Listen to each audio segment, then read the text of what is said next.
2025 में admission counselling में medical के एडमिशन्स के लिए ऑल इंडिया रैंक कम होगी या ज़्यादा होगी। सभी बच्चों के दिमाग में ये क्वेश्चन बहुत दिनों से बहुत ज़्यादा घर कर गए कि आपका ऑल इंडिया रैंक कम होने वाला है या बढ़ने वाला है। मार्क्स की बच्चों बात नहीं है, आप लोगों का ऑल इंडिया रैंक जो होता है वो बहुत इंपॉर्टेंट है। इस वीडियो में जैसे कि आप लोगों ने थंबनेल पे देख लिया होगा, उसका मैं इस वीडियो में प्रूफ के साथ आपको जवाब दूंगा। रियल फैक्ट के साथ मैं बताऊंगा कि वो ऑल इंडिया रैंक कम होगा या ज़्यादा होगा। वीडियो पे पूरा बने रहिए। ऑल इंडिया रैंक के बारे में बात करने से पहले मैं आपको कुछ इंपॉर्टेंट चीज़ें बताना चाहता हूँ इस साल के काउंसलिंग से रिगार्डिंग में, जो कि 3 तारीख से लेकर 17 तारीख के बीच में बहुत कुछ होने वाला है। एमसीसी के रिगार्डिंग में आप लोगों ने देखा कि न्यू नोटिफिकेशन आया, जिसका चॉइस फिलिंग चॉइस लॉकिंग का डेट आ गया था। उसी दिन से दोबारा रजिस्ट्रेशन ओपन हुआ। एमसीसी का आपको पता है 3 तारीख तक आपको रजिस्ट्रेशन के लिए दोबारा टाइम दिया गया है। दोबारा आप चॉइस फिल कर सकते हो, दोबारा आप चॉइस लॉक कर सकते हो, पेमेंट कर सकते हो। ये सारा काम आपको 3 तारीख से पहले कर लेना है। 6 तारीख को आपको रिजल्ट देखने को मिलेगा और 7 तारीख से लेकर 11 तारीख तक आप कॉलेज में ज्वाइन कर सकते हो। अब सीट मैट्रिक्स के हिसाब से कौन से कैटेगरी को कितने सीट एमजीएम कॉलेज में मिली है, डीम यूनिवर्सिटीज़ में कितने सीट्स आई है, कौन से डीम कॉलेज की फीस कम है ज़्यादा है, ये बहुत सारी इंपॉर्टेंट चीज़ें हैं जिसको समझकर आप लोगों ने आपकी चॉइसेस एमसीसी में भरनी है। आपको कम स्कोर के ऊपर डीम का कौन सा ऑप्शन मिलने वाला है। इस साल आपको पता है स्पॉन्सर एनआरआई का अब तक कोई फैसला हुआ नहीं है। एमसीसी ने क्लियर कर दिया है कि स्पॉन्सर एनआरआई हम लोग इस बार नहीं अलाउड करने वाले हैं। जो जेन्युइन एनआरआई रहेंगे या तो पेरेंट्स या फिर खुद कैंडिडेट, उन्हीं को एनआरआई का फायदा मिलेगा। स्पॉन्सर एनआरआई इस साल से एमसीसी ने खत्म कर दिया है। कोर्ट में केस चल रहा है, अब तक एनआरआई का लिस्ट एमसीसी ने इशू नहीं किया। डेट पर डेट आगे बढ़ती जा रही है। ये सारी चीज़ें हर साल हमको देखने को मिलती है, इस बार भी वही हुआ है। आप लोग बिल्कुल पैनिक मत होइए। आप लोग आपके हिसाब से जो आपने वर्क फ्लो बनाया है, जो काम आपने सेट कर रखा है, उसके हिसाब से आप आगे बढ़ते रहिए। आपको अगर डेट आगे बढ़कर मिल भी रही है तो आपको चिंता करने की कोई ज़रूरत नहीं है। आपका रैंक आपको कॉलेज दिलाता है, ना कि पहले रजिस्ट्रेशन, ना कि पहले चॉइस फिलिंग, ना कि पहले रिजल्ट। तो आप इत्मीनान रखिए, आपको आपके रैंक के हिसाब से ही कॉलेज मिलेगा। प्रीवियस ईयर्स के जो रैंक हमने दिखाए हैं, जो आपको अब तक बताए हैं, उनको एक बार क्रॉस वेरीफाई कर लीजिएगा। आपको आपके रैंक के हिसाब से कौन सा कॉलेज मिल रहा है, कौन से कॉलेज में जाना है, ये सारी चीज़ें आपको एनालाइज करके पता चलेगी, जो कि बदलेगा नहीं। अब महाराष्ट्र काउंसलिंग के बारे में थोड़ा सा ओवरव्यू कर लेते हैं कि महाराष्ट्र में भी रीशेड्यूल आया, दोबारा से रजिस्ट्रेशन को आपको एक्सटेंड कर दे दिया गया। 1 तारीख को जो रजिस्ट्रेशन क्लोज होने वाले थे, डॉक्यूमेंट अपलोड करने के लिए आपको लास्ट दिन था 1 तारीख, जो कि आज, अब ये बढ़कर आपको 4 तारीख तक हो गया है। 4 तारीख तक आप रजिस्ट्रेशन कर सकते हो। 5 तारीख को आप डॉक्यूमेंट अपलोड और आपका पेमेंट कर सकते हो। 6 तारीख को एसएमएल आएगा, state merit list. State merit list के साथ साथ एक स्पेशल इवेंट भी उस दिन देखने को मिलेगा, आपको देखने को मिलेगी सीट मैट्रिक्स। अब इसमें क्या चीज़ इंपॉर्टेंट है, क्या चीज़ ध्यान में रखनी है, जैसे तो मैं आपको बता दूं कि आप लोगों ने जो आपका पिछले कल तक जो फॉर्म रजिस्टर किया था, उस फॉर्म के अंदर आप लोगों ने देखा होगा कुछ बच्चों को रेड मार्क्स आए हैं डॉक्यूमेंट्स के सामने। कुछ बच्चों को लिखा है कि आपको अटेस्टेड करके दोबारा से डॉक्यूमेंट अपलोड करना है। कुछ बच्चों ने फॉर्म के अंदर रजिस्ट्रेशन के वक्त में सिलेक्शन में गलतियां कर दी, जिसकी जैसे किसी ने माइनॉरिटी को गलती से सिलेक्ट कर दिया, किसी ने माइनॉरिटी सिलेक्ट करना भूल गया, किसी ने अपनी कास्ट को एससी एससी वीजेएनटी वगैरह को ओबीसी सिलेक्ट कर लिया। तो इन चेंजेस के लिए आपको अभी दोबारा से वक्त है। अगर ये चेंजेस आपके अभी नहीं दिख पा रहे हैं तो आपको पैनिक होना नहीं है। आपको सबसे इंपॉर्टेंट काम ये करना है कि जो हेल्प डेस्क का एक ऑप्शन है स्टूडेंट प्रोफाइल के अंदर, उस हेल्प डेस्क पे जाकर आपको एक टिकट ट्रेस करना है। टिकट ट्रेस करने के साथ साथ जो ईमेल आईडी दिया गया है एमएससीईटी सेल का, उस पर मेल करना है।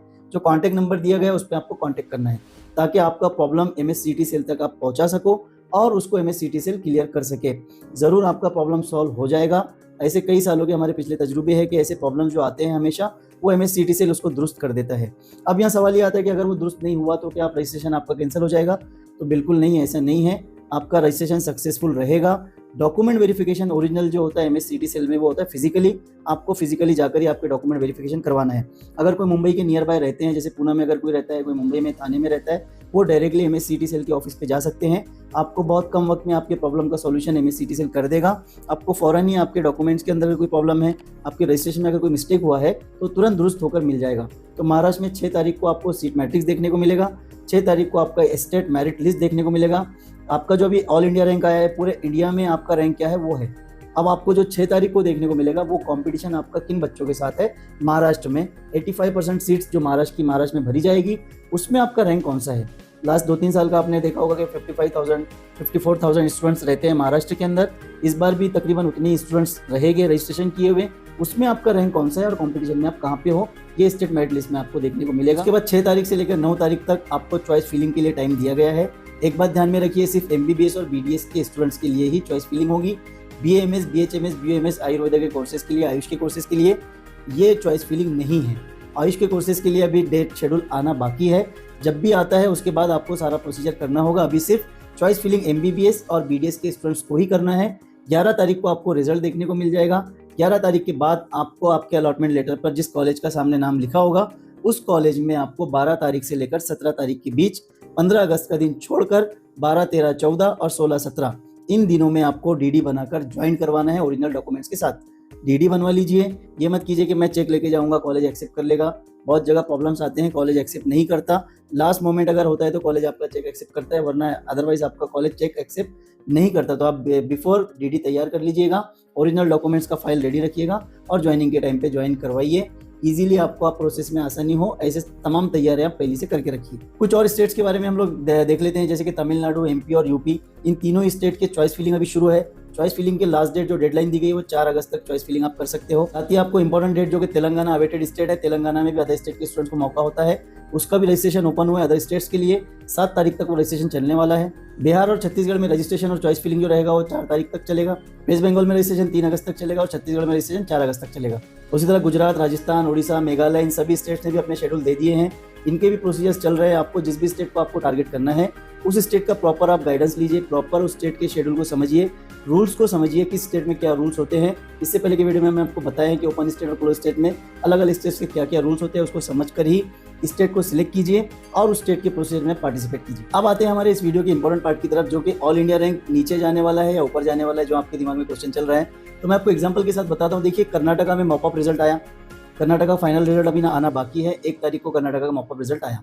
इस मॉपअप रिजल्ट के अंदर जो प्राइवेट कोटा की सीट्स होती हैं, जो अदर स्टेट के स्टूडेंट्स इसमें एलिजिबल होते हैं, जिसकी फीस 12 लाख तकरीबन होती है, उस 12 लाख की फीस के ऊपर लास्ट ईयर फर्स्ट राउंड में क्या कट ऑफ था और इस साल उस 12 लाख की फीस पर अभी जो लास्ट कट ऑफ रहा है वो क्या रहा है। ये दोनों चीज़ों को आप अगर कंपेयर करोगे तो आपको पता चलेगा कि दोनों में क्या चेंजेस है। तो मैं आपको सबसे पहले बता दूं कि 2024 में लास्ट ईयर में फर्स्ट राउंड के अंदर 12 लाख की फीस पर प्राइवेट कॉलेज जो कि कर्नाटका में अलॉट हुआ था, उसका रैंक था बच्चों 64,851, जिसके लिए मार्क्स थे 611 मार्क्स पर 64,851 रैंक के ऊपर लास्ट ईयर के फर्स्ट राउंड में 12 लाख का कॉलेज अलॉट हुआ था, जो था SR Patil medical science Bagalkot. इस साल जो रैंक है 12 लाख के कॉलेज के लिए, प्राइवेट कॉलेज के लिए कर्नाटका में, वो है 73,123, जिसके लिए इस साल जो मार्क्स आए हैं वो है 483। तो आप रैंक देखोगे, लास्ट ईयर 68,000 रैंक पे सीट अलॉट हुआ था, इस साल 73,000 रैंक पे सीट अलॉट हुआ है फर्स्ट राउंड में, जो कि अभी फाइनल रिजल्ट नहीं है, मॉपअप रिजल्ट है। लेकिन तकरीबन अब चॉइस फिलिंग वहाँ की क्लोज हो गई है, वहाँ का सब कुछ रजिस्ट्रेशन क्लोज हो गया है। तो इस रिजल्ट में बहुत कम चेंजेस होने वाले हैं।